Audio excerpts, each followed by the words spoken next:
एक और खबर केंद्रीय मंत्री गजेंद्र सिंह शेखावत से जुड़ी। केंद्रीय मंत्री गजेंद्र सिंह शेखावत ने मोदी सरकार के दूसरे कार्यकाल के पहले वर्ष को उपलब्धियों भरा बताया। शेखावत ने कहा कि सरकार ने अपने 6 वर्ष के कार्यकाल में देश की साख बढ़ाई है, आमजन का ध्यान रखा है। 2014 में लोगों ने माननीय प्रधानमंत्री जी को एक आशा की नई किरण के तरह देखते हुए वोट दिया था, लेकिन 2019 में एक टाइम टेस्टेड नेता के रूप में और इस विश्वास के साथ में वोट दिया था कि देश की सरकार अब बड़े फैसले लेकर निश्चित रूप से देश में एक नए युग की शुरुआत करेगी।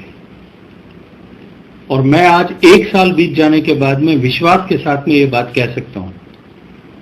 कि जिस अपेक्षा और विश्वास के साथ में मतदाता अपने घर से निकल करके तमाम विपरीत परिस्थितियां पैदा करने के प्रयासों के बावजूद भी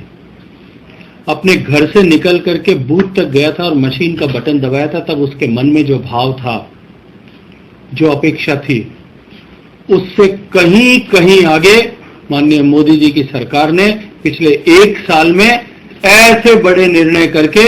और जनता के फैसले को वापस सही ठहराने की दिशा में जो है आगे बढ़े। प्रधानमंत्री जी ने इस बार प्रधानमंत्री बनने के बाद में अपनी पहली मन की बात के कार्यक्रम में जब जल के विषय में बात की, तब से अपने इरादे स्पष्ट कर दिए थे। जल शक्ति अभियान प्रारंभ किया गया और 15 अगस्त के दिन देश के सामने एक नया संकल्प रखा कि 2024 तक हम देश के प्रत्येक घर तक पीने का पानी पहुंचाएंगे, देश को जल समृद्ध बनाने की दिशा में आगे बढ़ेंगे। मैं मानता हूं कि पिछले 1 साल में जिस तरह से सरकार ने काम किया और इस साल के अंतिम 2 महीने में जिस तरह की परिस्थितियां पूरे वैश्विक परिदृश्य में आई थी, पूरी दुनिया जिस तरह से इस कोरोना महामारी से त्रस्त थी, दुनिया के ऐसे सारे बड़े बड़े देश जो दुनिया का नैरेटिव सेट करने वाले देश थे,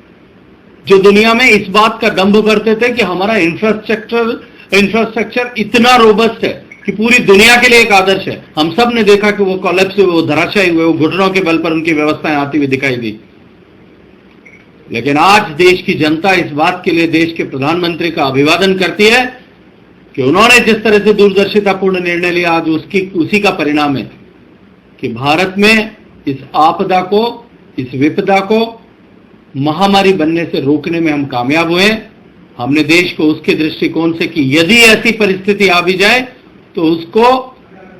उसके साथ में देश संघर्ष कर सके, इस दृष्टिकोण से देश को तैयार किया है। और आज देश का प्रत्येक व्यक्ति इस विश्वास के साथ में खड़ा है कि कोरोना हारेगा और भारत जीतेगा।